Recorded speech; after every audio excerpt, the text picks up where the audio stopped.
Thank you very much, madam. I'm indeed delighted to be at your auditorium, at your venue for the first time, Dr. Saktivel. And thank you very much for inviting me and giving me this opportunity to see the wonderful Niryat Bhavan, about which we have often discussed, but I think by the time we were able to plan something, COVID came. And it's such a delight to be back to meeting people, to getting the feel of the human connect once again.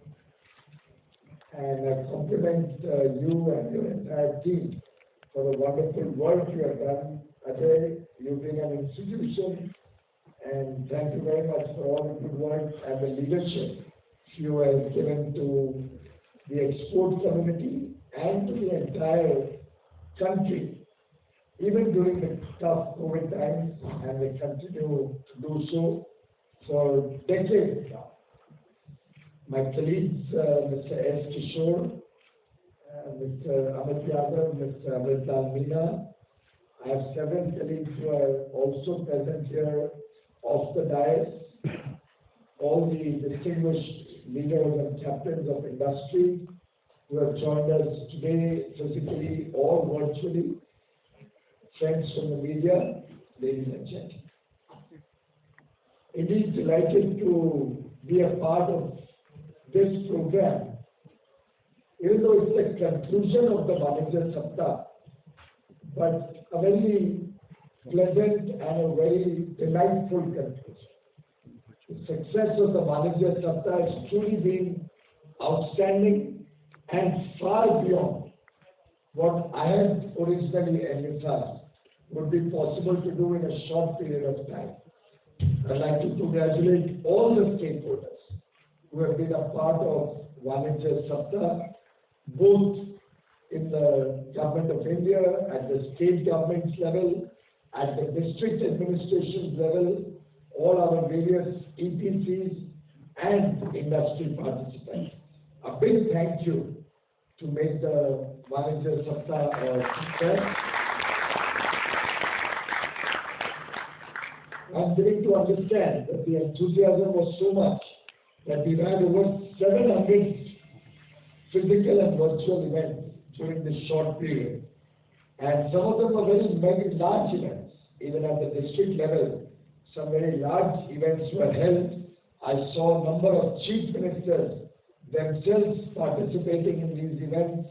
I saw a number of union ministers who have gone across different parts of the country, and truly gives me so much encouragement to see the commitment that all of us as Team India, as one country, have towards making exports a big success and a contributor to the economic progress of the country, growth, and a better future for all of us in business, in trade, in exports, and for the people of India, even living in the villages, a better, more prosperous future. The Vanijya Saptah, in fact, became a coalition of sorts between government, private sector, and this coalition augurs well because it shows the collective commitment to strengthen trade in the country. And this could include trade infrastructure, this will include ease of doing business, it will include easing the compliance burden, and of course also the national single window system which was launched during the Vanijya Saptah, another very important initiative of the Department of Promotion of Industry and Internal Trade, something which will, I think, be revolutionary in its ability to make business easier, to make compliance easier, to get approvals much easier. It will truly be something that we hope will make life easier for all participants in trade and business. In fact, the launch tour, to my mind, has been very well received. All the states are very excited about it. Many have joined, many more are on the anvil of joining. Others will see the demonstration effect and probably join soon thereafter. Most central ministries are either onboarded or on the way to be onboarded. Again, I believe there will be a huge demonstration effect. Those who will be left behind. So far, it was totally voluntary and we were not even pushing people too much. We wanted it to be online, we wanted it to be activated, and we believe that finally there will be a pull from the stakeholders, forcing other participants to also come on board. And that is that pull that I hope all of you from industry, business, export and import trade, all of you all will be able to influence the rest of the stakeholders also to join this single window. Because in a way, it gives an opportunity for investors, small industry, not only from India but from across the world, to work in India in a very seamless and easy manner. It helps them identify land. We have a national land bank also. It gives you freedom, azadi from running around offices, either in Delhi or in the state capitals or in the districts. It makes it easier to get all approvals, registrations, understanding what you have to do, and brings in a lot of transparency. I see that as a big positive. You know, transparency makes it both easier to do work and also, let me say, it saves you from many other things. And the advantage of transparency is that the idea is that even if there is a personal meeting required, it will be done virtually on the VC. There'll be proper appointment, just like you take an appointment to come and meet DGFT or me, you take an appointment on the VC at different levels, whether it's at the district, state, center, ministry, government, anything. Appointments should be scheduled on the VC. Time slots should be set up for open house, and everything will be recorded. The idea being that everything is transparent, and you know that you are not either being harassed at all or being differentiated from the others. Rules of business have to be the same for all stakeholders, irrespective of whether they are big or small, irrespective of where they are from, irrespective of any other differentiating factor. We would like everybody to have equal opportunity to do their businesses honestly, to do their businesses and grow their businesses in a very, very comfortable and friendly manner. In fact, it will also lead to a lot more accountability, because all of us will become much more accountable with dates all available on the website for monitoring by the authorities to ensure that all are doing their job and their work in time. All are doing it within stipulated timelines. And for example, Telangana now has brought in deemed approval. I think that's something which should be popularized much more, so that other states and central government organizations also start realizing that if they don't do things on time, then there could be gradually a movement towards deemed approval. And that will not reflect very well on the machinery which is responsible for this work.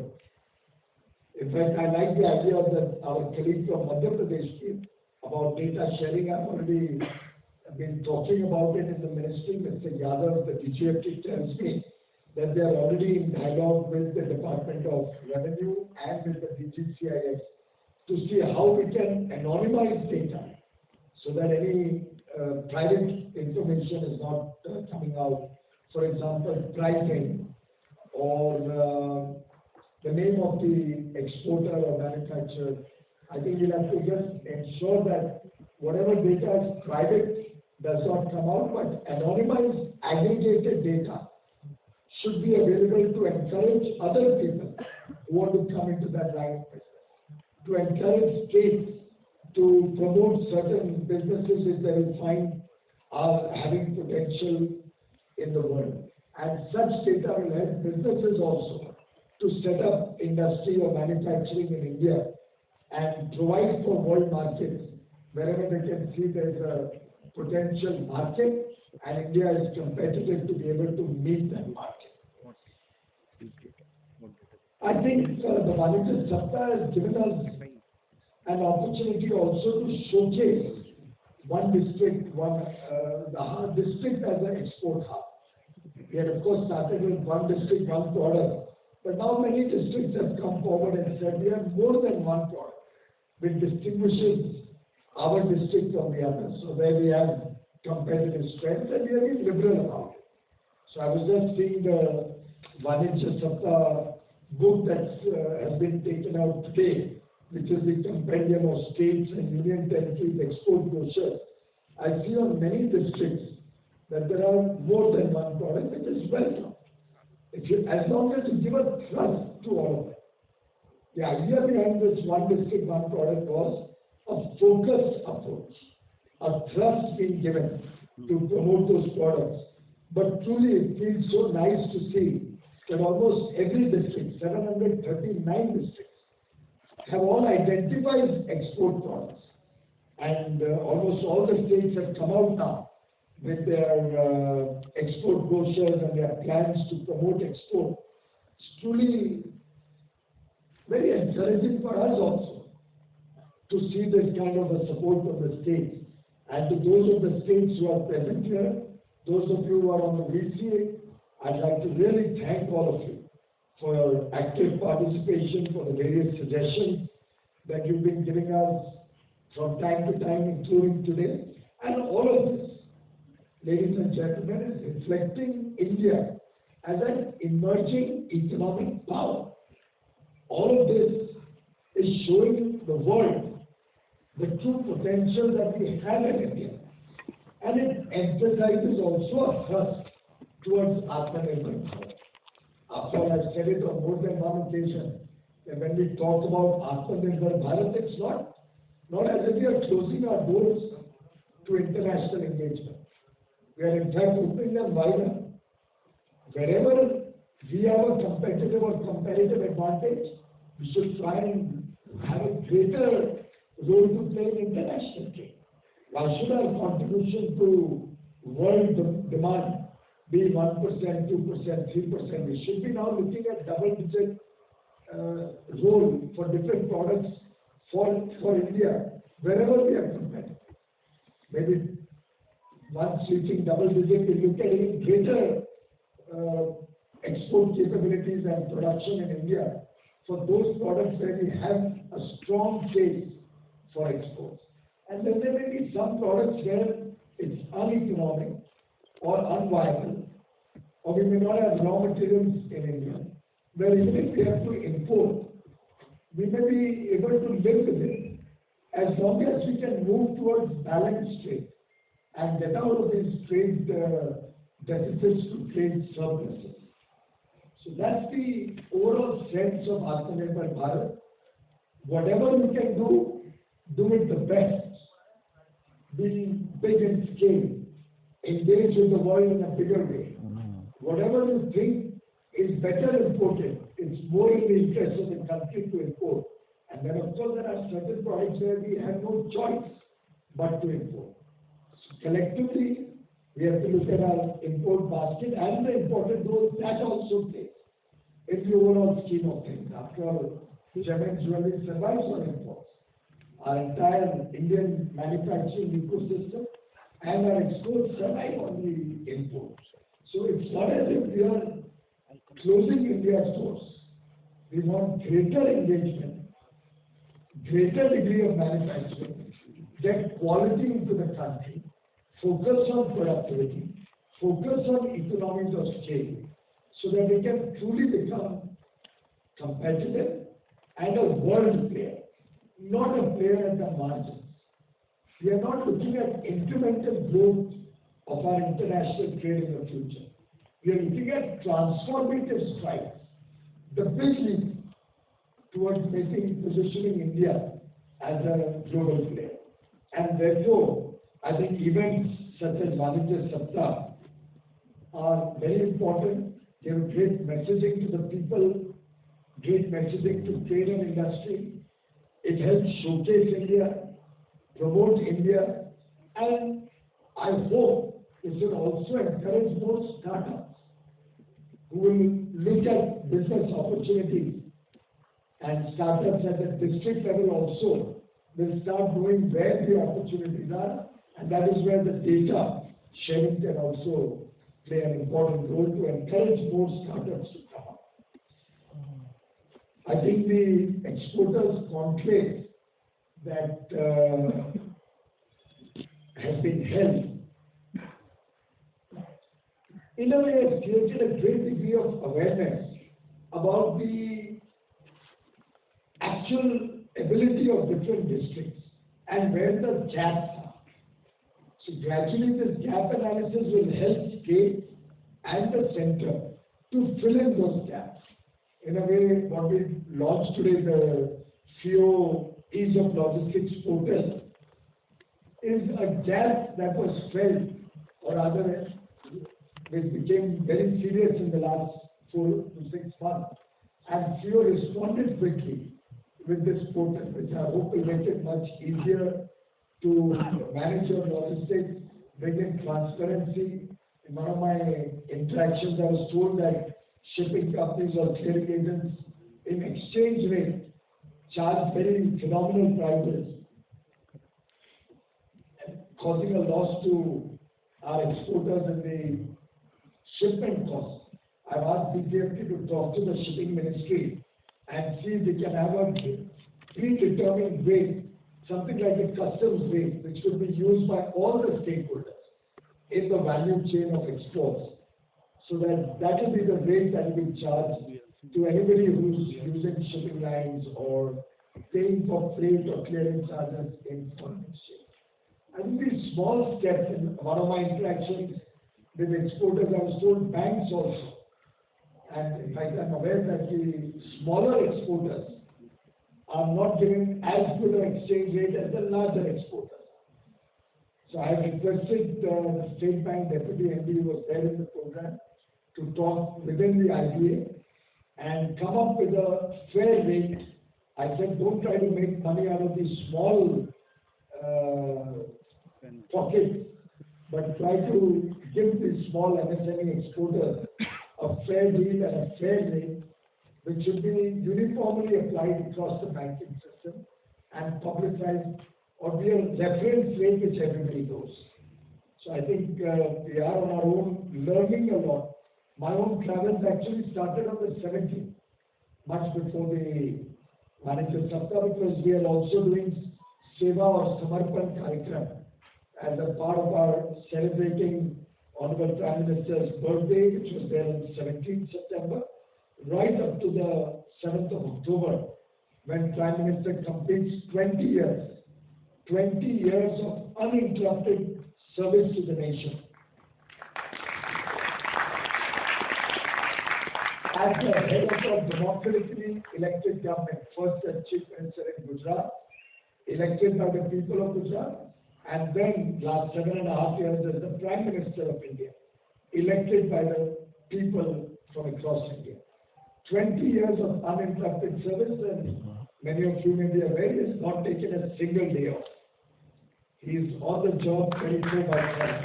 We saw what happened yesterday. He barely came in from such an extensive and packed program in New York and Washington, and he was out there inspecting the Parliamentary House new building that is coming up yesterday evening.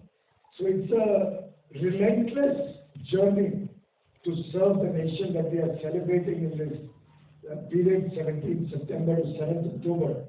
And therefore, since I was traveling for my Seva or Samarpan Karikram, I also took that opportunity in different places to interact with exporters, industry persons, both from the goods, merchandise and services sector.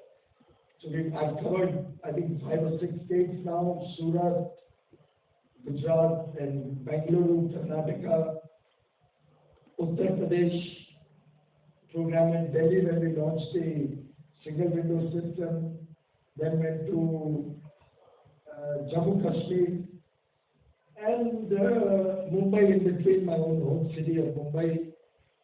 That was probably last Thursday. It's been a very enriching and enlightening learning experience over the last now nearly 10 days. Lots of issues have come out, and I'm sure we'll be able to take action on many of the suggestions that came out of these various interactions. I had the opportunity to visit two SEZs, one the Noida SEZ and one the seats at Mumbai. Both were also quite an eye-opener. Seats was started in 1973, one of the earliest, even before other countries thought of such export promoting zones or special economic zones. So really India was a first mover, but sadly along the way, somewhere along the way, we missed out on a lot of opportunities in the world now. I hope, ladies and gentlemen, that we will not allow that to happen again. And we'll all work collectively to take every single opportunity that comes our way. And no better time than now, when the world is looking for resilient supply chains, when the world is looking for new manufacturing bases, when the world is looking for trusted partners.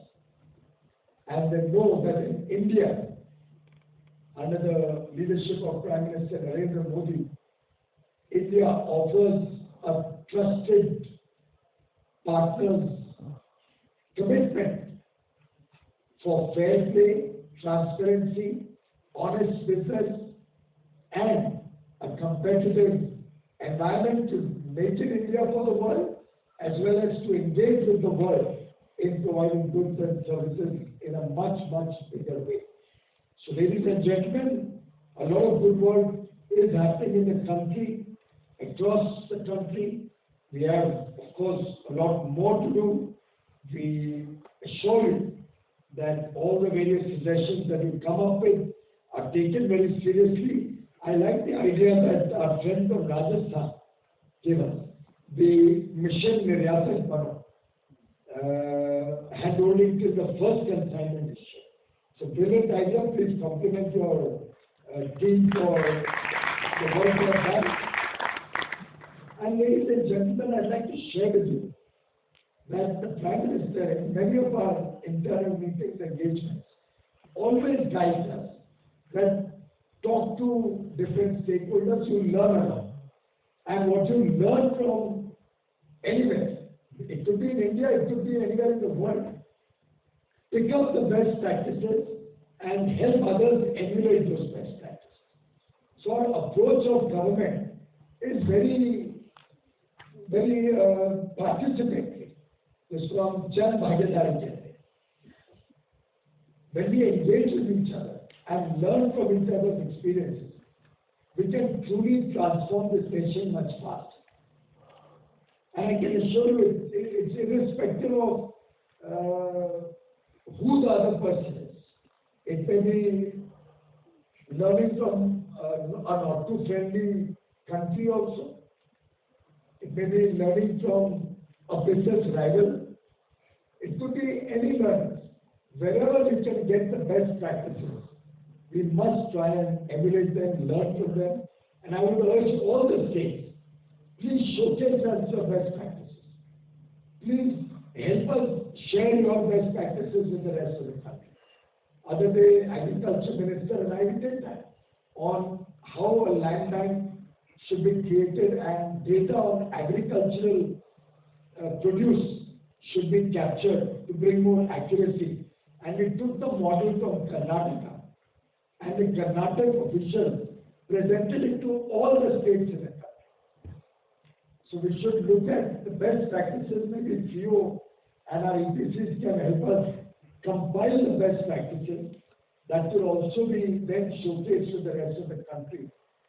So it will be competitive federalism at its best. In fact, it will be cooperative and competitive federalism at its best. And the same would go for EPCs.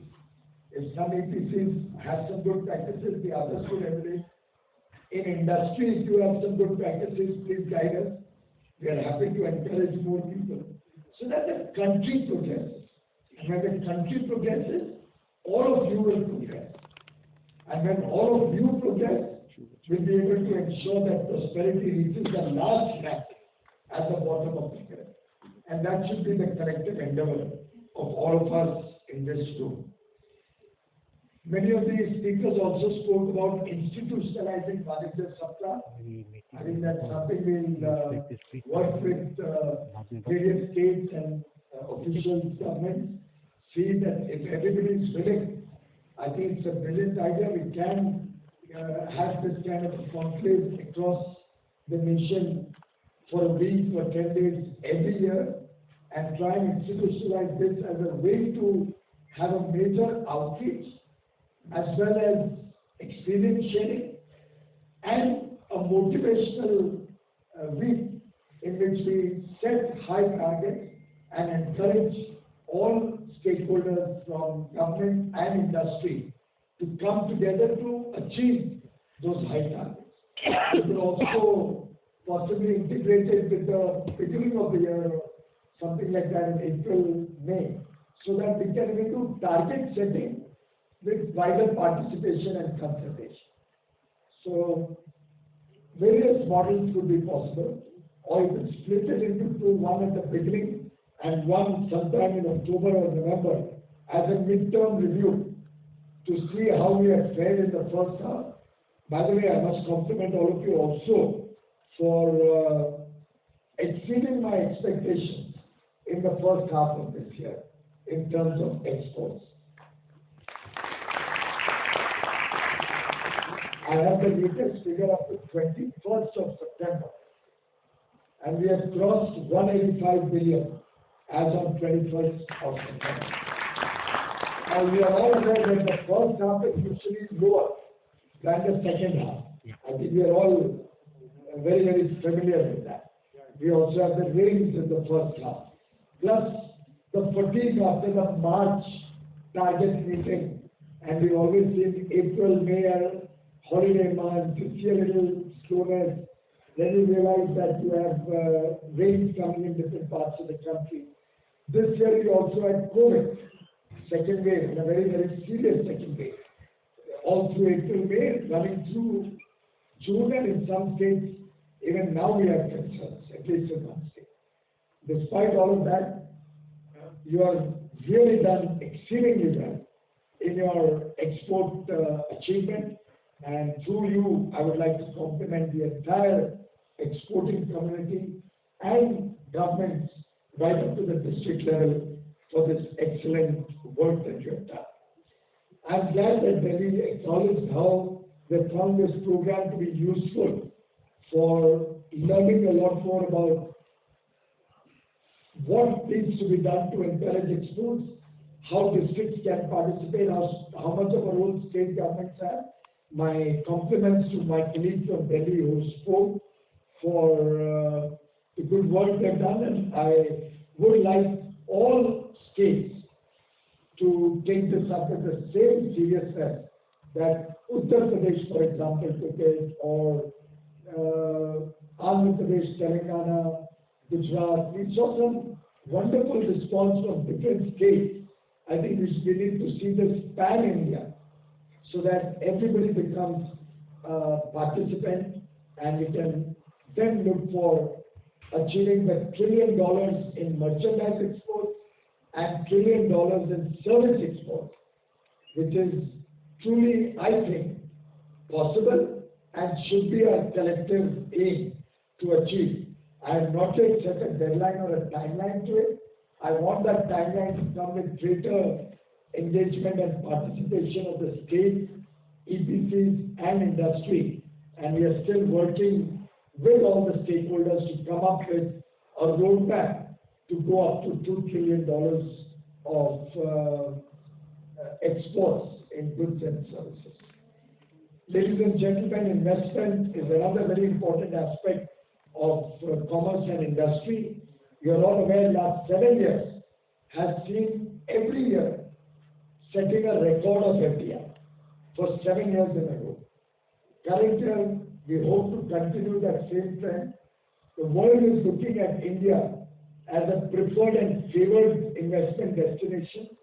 Some of you may have seen the investing company that met Honorable Prime Minister during his visit, and his comments on television after his meeting, where he said that I'm investing all over the world, but the best country to invest in is India. That is Blackstone, I think. The CEO and chairman of Blackstone, Stephen Schwarzman, was saying that he finds India is the best place to invest in. And they've invested, according to him, $60 billion already, largely in the last 7 years, and are now looking at another $40 billion to be invested.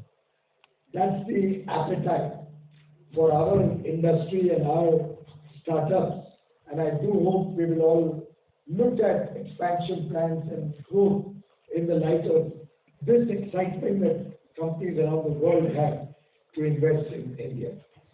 We've also got a glimpse of the Dubai Expo today, another very important engagement, and we have one of the best pavilions.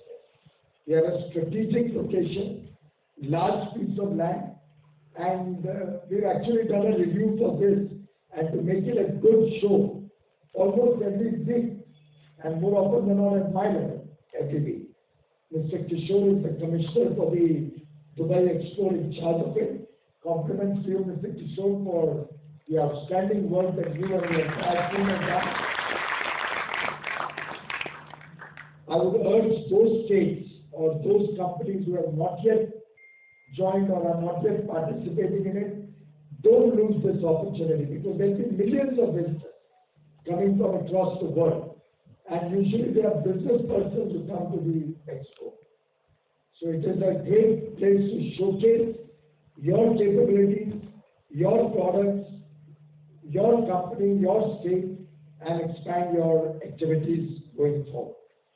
Ladies and gentlemen, I'm very confident that if we can keep this momentum going, and the kind of positivity and the positive energy that I experience in the exporting world today, we can achieve any target. And only way we can do it is when we work jointly, collectively, in a spirit of collaboration, yet also keep that competitive flame alive. And I'm confident that brand India will be recognized in the days and years to come as a representative of quality, as a representative of talent, as a representative of innovation, competitiveness, and that brand India is what each one of you exports, what each one of you engages with the rest of the world is going to be defined by. It's a culmination of the effort of the entire exporting community. And therefore, as the Honorable Prime Minister said, every time you engage with anybody in the world, for investment, for goods, for services, even when you go there as a tourist, you are in fact an ambassador of India. Your products or services which you export will define brand India. And when we all join together in this effort, the India of tomorrow will be a powerful India, will be a superpower, which will truly take this country to greater and greater heights. My compliments to all of you who have participated, and my warmest wishes to each and every one of you in your business, in your work going forward. Thank you very much.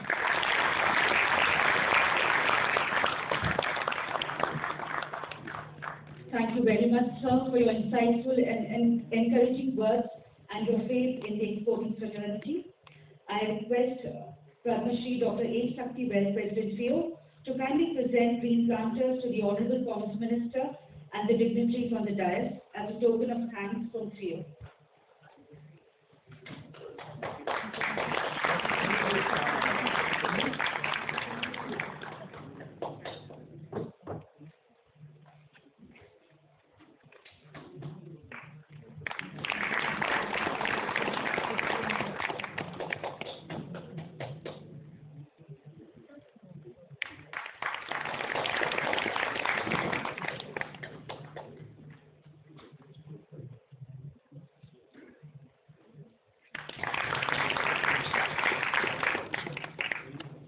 May I now request President Theo to give his concluding remarks and propose the vote of thanks.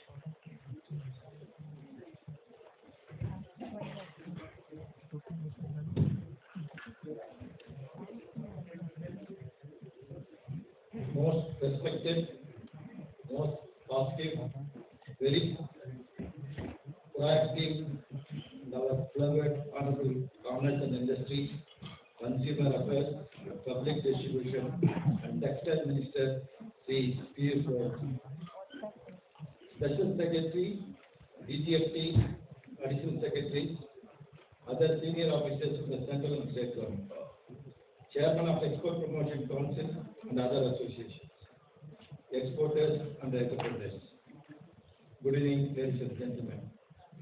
It gives me immense pleasure to be amidst of all of you at the conclusion ceremony of Vanijya Sabha, a fruitful week-long blend of celebration and business as a part of the Azadi Ka Amrit Mahotsav.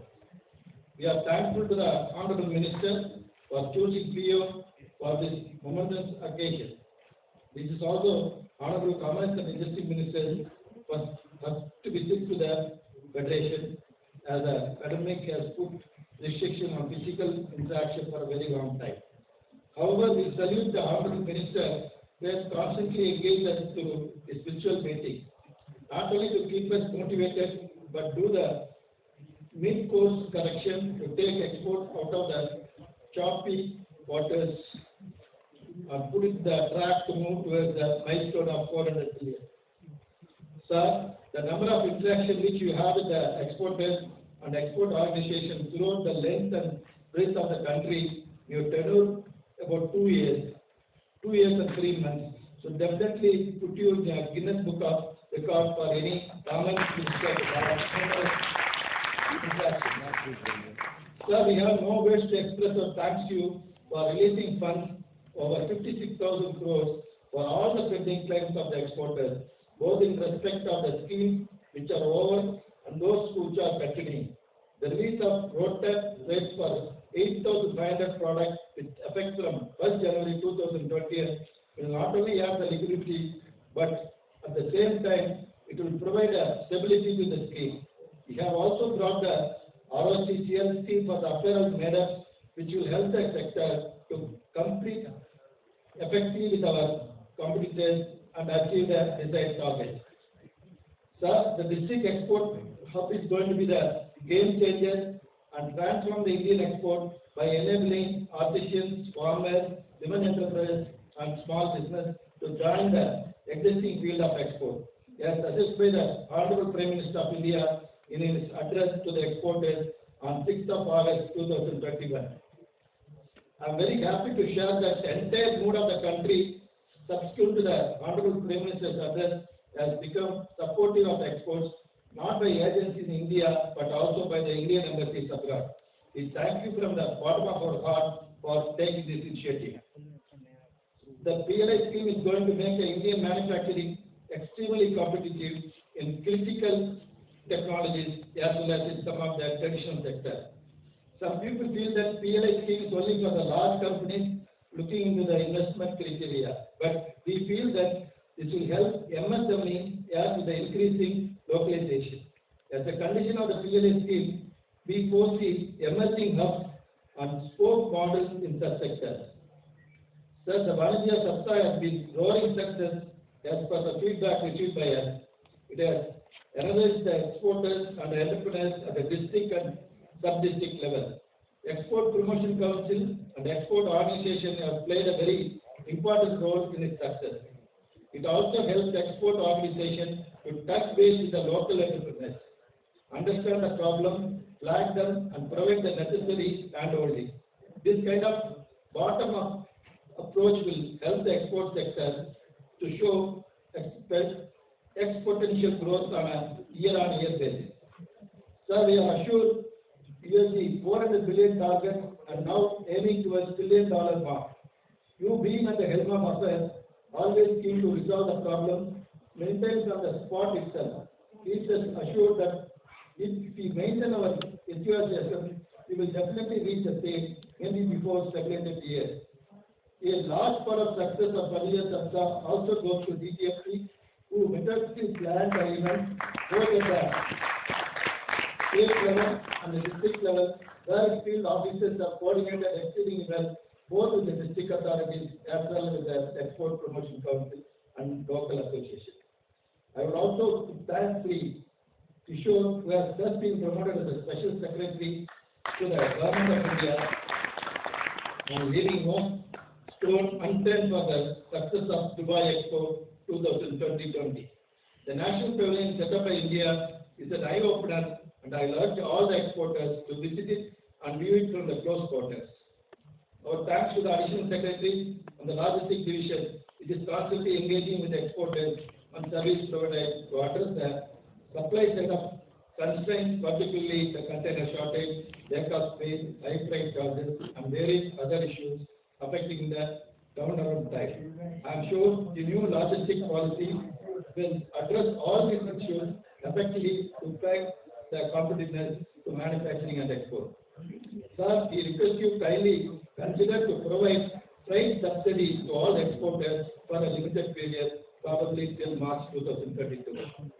Ease of Logistics Portal, which has just been launched by the Honorable Minister, will not only address the better forecasting of requirements of containers, but will equally provide the various options to exporters to get the best price for the shipment. We stand committed to add new features of the portal to serve the users effectively. Sir, last but not least, we thank all of the Export Promotion Council. Many of them are represented through their chairman physically and others virtual platform, who are all work shoulder to shoulder for the success of the Vanilla Sabta. Vanilla Sabta was in fact novel example of a public-private partnership, and I am sure that partnership will reap rich dividends. Our special thanks to print and electronic media, who have always given a prominent place to exports as an engine of growth, and help the Federation also in championing the cause of export. Sir, a big thanks to all of you, and before we invite you for a high tea, I request each one of you to stand up and give a standing ovation to the Honorable Minister, not as a protocol, but as an honor to what he has done for the export.